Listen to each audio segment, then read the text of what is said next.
gosh. Bro, that hurt. What's up, YouTube? My name's Kiana, and welcome to my YouTube channel. Now that I'm watching you, as soon as I get my hands on you, as soon as I get my hands on you. So, I'm finally back making another video. As you can see by the title, I'm gonna be telling my postpartum depression story and explaining how I ended up in a mental hospital, because if you follow me on Instagram, you would know that I kind of disappeared for a few days and then I came back announcing that I was in a mental hospital. So yeah. And also, before I start this video, I just want to make it clear that this is not me seeking for attention. I'm not seeking for any pity. This is just me simply sharing my story, because I started this channel to help other teen moms. Like, I want other teen moms to see that they have hope if they want to keep their baby. Like, there's hope. And after being put through what I have, I've realized that there are girls out here who go through postpartum depression, go through depression period, and be put through really toxic relationships or abusive relationships. And I just want to share that it's okay not to be okay.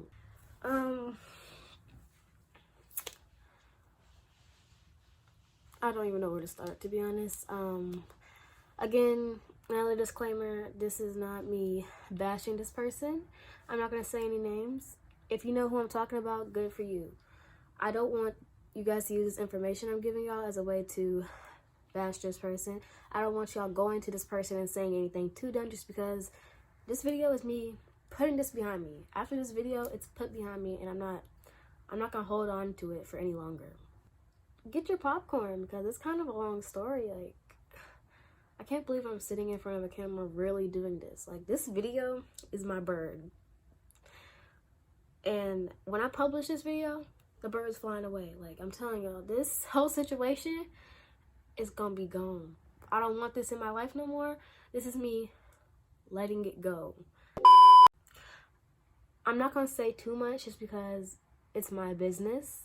I'm gonna say the basis of everything that happened. Like I said, shedding light on a situation that a lot of people seem to go through, that I want to help people, especially if you're young like me. I'm 15 years old, and I went through so much. And I regret it so much because I'm so young and still have so much of life ahead of me. Like, it's crazy. I'm not trying to bash this person in any type of way. Like, I'm just saying what I feel is appropriate to say. But I was diagnosed with depression and anxiety. Hi.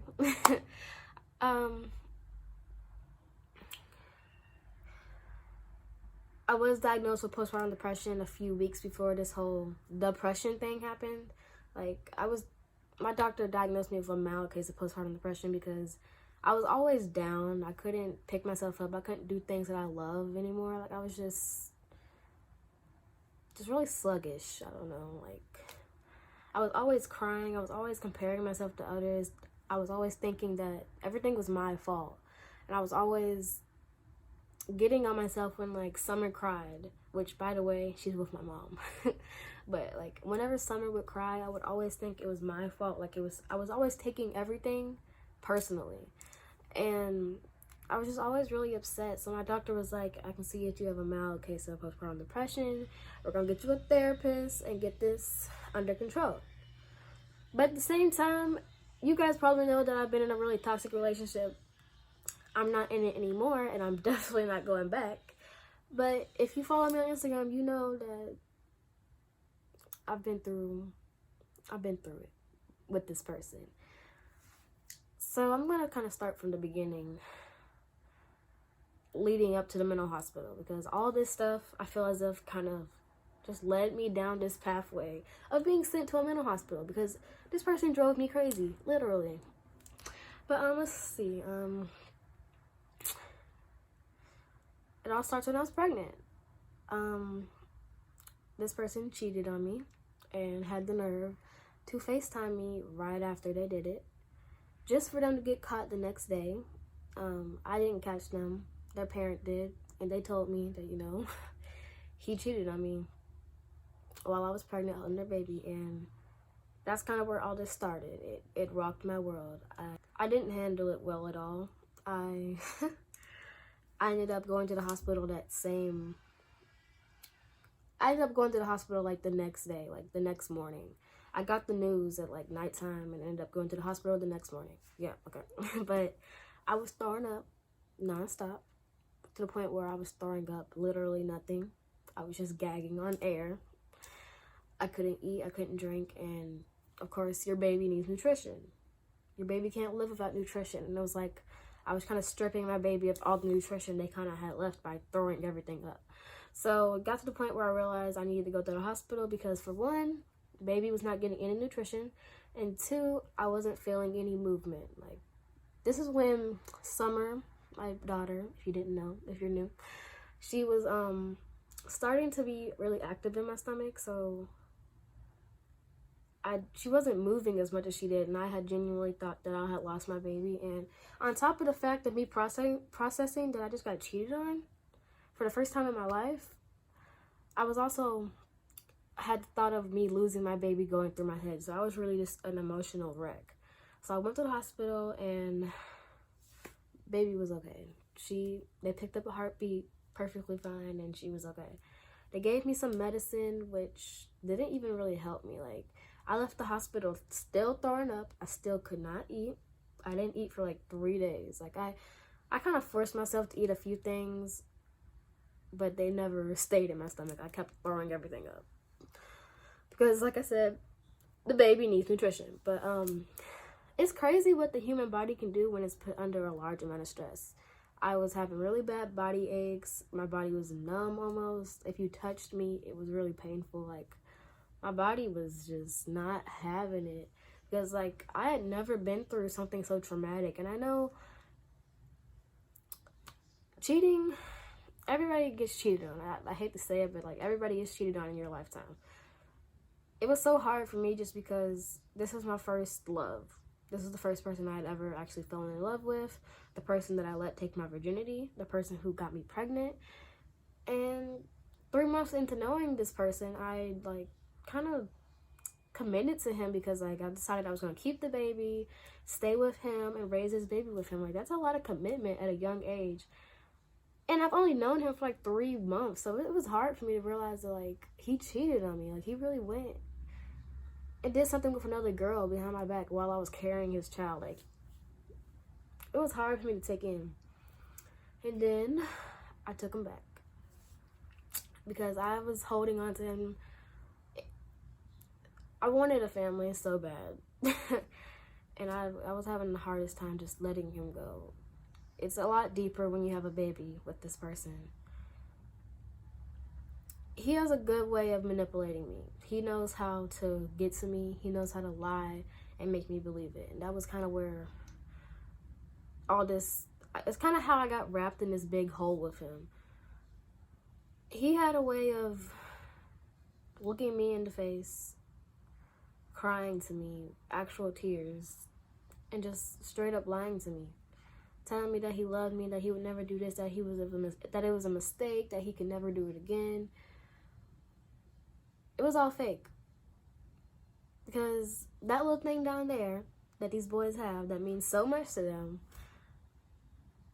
took over his life. He's not himself. I don't know. Like, he put that thing down there before his daughter, before the person that was carrying his child. Like, it's sad. It's genuinely really sad. I didn't know that pleasure meant so much to guys. Like, how can you put having sex before your own child? And you'll see why I'm saying that further into the story. So after him saying he would never do it again, this and that, he did it again. Then he did it again and again. And each time he would just come back with another excuse onto why he did it. The first excuse he had was because he didn't feel loved by me because I never stuck up for him when people were talking about him at school. Which, if somebody's talking about you at school, keep in mind, I did not go to his school. He went to a private school full of boys. How was I supposed to stick up for you? And I believed that, and I took that to heart. I beat myself up about it because I was like, he cheated on me because he didn't think that I loved him. He knew that I loved him. He knew that I loved him to death. And like, looking back, I just feel so stupid for believing all these sick excuses. Like, it feels like each time his excuse was something that I wasn't doing. One of his excuses were because I wasn't having sex with him. I was pregnant and didn't want to. And if I don't want to have sex with you, so what? Like, I'm 15 years old. You're my first body. Like, I'm not even into it like that. Like, if you love me, you're gonna be able to accept that. I shouldn't have to go out my way to do stuff that I don't want to do for you. And it gets deeper. He went to this girl's house the night that our daughter was born, while I was in the hospital with our daughter, and he met this girl there. And I guess he liked her, she liked him.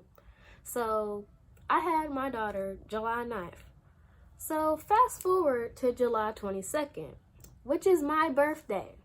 He comes over, spends a couple hours with me for my birthday, and leaves, then goes to this girl's house and does the do with her.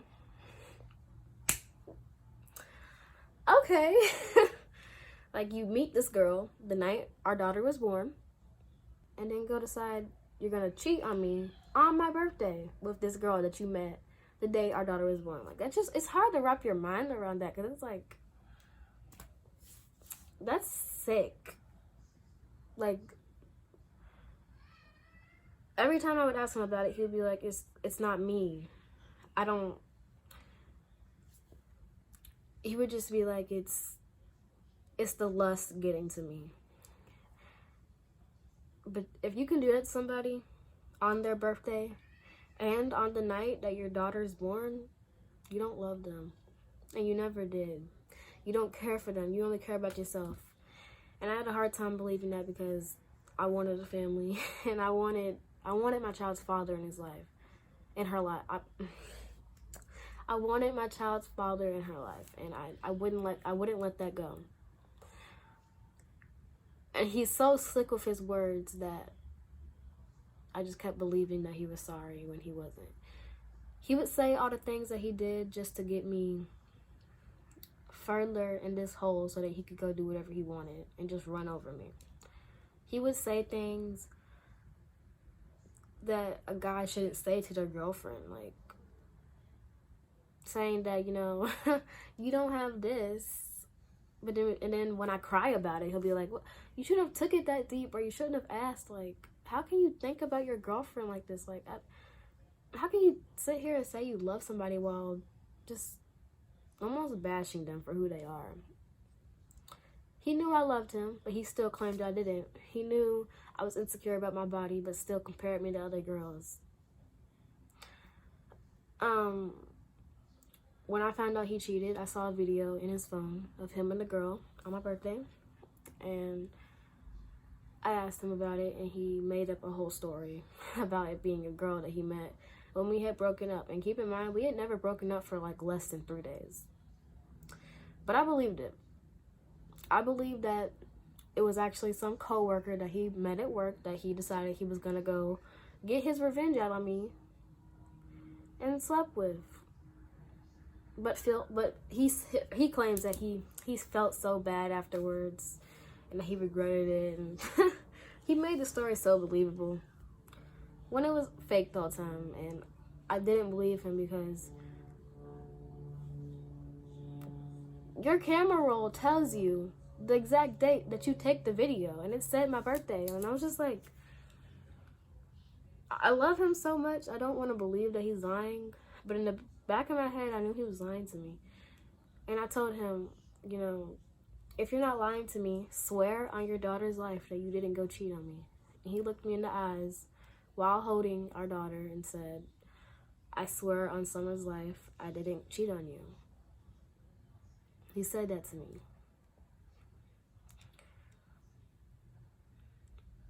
I don't get it. That's sick. Like, you put sex before your daughter. He did a lot more that I'm simply just not going to speak on. He lied about having a heart disorder our whole relationship since the day I met him. Who lies about having a heart disorder? What is the reason for that? And it's just, he lied about that since the day I met him. It just makes me think about how much more he lied about, and I honestly don't want to know, because it's gonna hurt to know that I've been lied to for, we were together for 10 months. What else was a lie? I mean, I obviously see that him loving me was the biggest lie of them all. I don't know, it's just, I don't get it. I don't. And I took him back after he cheated that other time. And then he didn't stop being himself. He would shower me in gifts, bought me like tons of Apple products to distract me from who he really was, and I fell for it. Now about the mental hospital. So I was on TikTok, and he would kept telling me that, like, you know, you're the only person I'm talking to. I love you so much. You're not texting nobody else because you're so perfect. You're beautiful, blah, blah, blah. I'm not talking to nobody else, pretty much. He was saying, like, I don't talk to any of my friends. It's just you. And, like, I was really busy. Like, school had just started. You know, I'm still taking care of my daughter. Like, I was really busy. I didn't have that much time to text him. So I was like, what do you be doing all day? And he was like, I watch TV all day. Seriously. I was like, that's definitely a lie. Like, it got to the point where I kind of started accepting that he was lying to my face. I knew everything. Like, it got to the point where I knew stuff was lies, but I just kind of had to accept it because that's just who he is. And I was on TikTok, and I saw this comment on this girl's video saying, text my phone back from him. And I shouldn't be getting mad over a girl on TikTok, but, like, I was kind of joking around with him when I asked. I was like, so you're not texting nobody else? Why are you telling this girl to text you back? And he was like, she didn't even text me back, so it don't even matter. And I was like, okay, but you still told me you was the only person that I was the only person you were talking to. And he was like, well, it doesn't matter because you didn't text me back. And I was like, but you wanted her to. And then I was like, then he just kept, like, just kind of, like, his lies were getting real sloppy at that point. Like, he just kept saying stuff and then, like, saying something that didn't really match up with it. And I was like, he's obviously hiding something. So I was like, okay, if you're not lying to me, let me see your Snapchat messages. Let me log into your account, which is kind of childish that I did this, but I'm glad I did. And I told him, say, on God, I didn't delete nothing out my Snapchat. And after, like, 7 tries, like, he kept trying to avoid saying the words. Like, he would say it piece by piece, or he would, like, say it wrong, then correct himself after. And I was like, just say, on God, I didn't delete anything out my Snapchat. It's not that hard. So he said it, and I logged in, and there was nothing there. But I went to his best friends list, and I clicked on those messages, and he was cheating on me with girl after girl after girl after girl after girl. And at this point, like, we weren't calling ourselves, we weren't saying that we were boyfriend and girlfriend. We were saying we were close friends just because I was losing interest for him, but I didn't want to let him go. And we were still acting as if we were in a relationship, but we didn't actually say the words. So he has the audacity to say, we weren't even together. I didn't cheat on you. Okay. But, okay, even if that is the case, you still told me you weren't talking to nobody else and how I was the only girl getting your attention. But you got all these girls in your Snapchat, and, it blew my mind. And when I saw those messages, I lost it. But I'm not going to explain what I did. But the weeks leading up to that, I was already cutting myself. I was already feeling suicidal. And that was really disappointing to me because in 8th grade, I did cut myself a lot, and I hadn't done it in like a year. So I was really proud of myself, and I let this boy rock my world, and I started doing it again. Then that night when I just went crazy, I did threaten to kill myself. I didn't really want to. And I was just not myself that night. And my mom thought it would be best if I went to a mental hospital. But she wasn't going to take me if I didn't genuinely want to go. I volunteered to go because I have a daughter. And she's too young to understand anything now. She's 2 months. I would rather fix myself now and get out of this abusive relationship. Mentally abusive relationship. I would rather get out of it now and have my daughter get older and kind of understand what was happening. That's a lot of responsibility to pick up. Like, I'm doing all this for my daughter, and it kind of upsets me that I'm not doing it for myself. And I have realized my self-worth, and I have realized that I deserve so much better. But I'm doing this for her because she doesn't deserve it. And she doesn't deserve to have a mentally unstable mom who at any second could just lose it and just take her own life. And I was like that. I had my moments where I really felt like I genuinely didn't want to be on this earth anymore. And I'm not that person anymore. And I'm not going to go back to that person. I don't want you guys to pity me. I really don't. I don't want you guys to look at me any differently. I'm still the same person. And I'm only going to get better and better. I'm seeing a therapist now. I've learned to really start talking about my issues a lot more. And now everything that I've been through is gone. It's put behind me. So yeah. If you enjoyed this video, make sure you like, comment, and subscribe. And thank you for 2,000 subscribers. I wasn't here to hit 2,000, but thank you. And I will see you guys in the next video. Follow my social medias. They'll be on the screen. And yeah.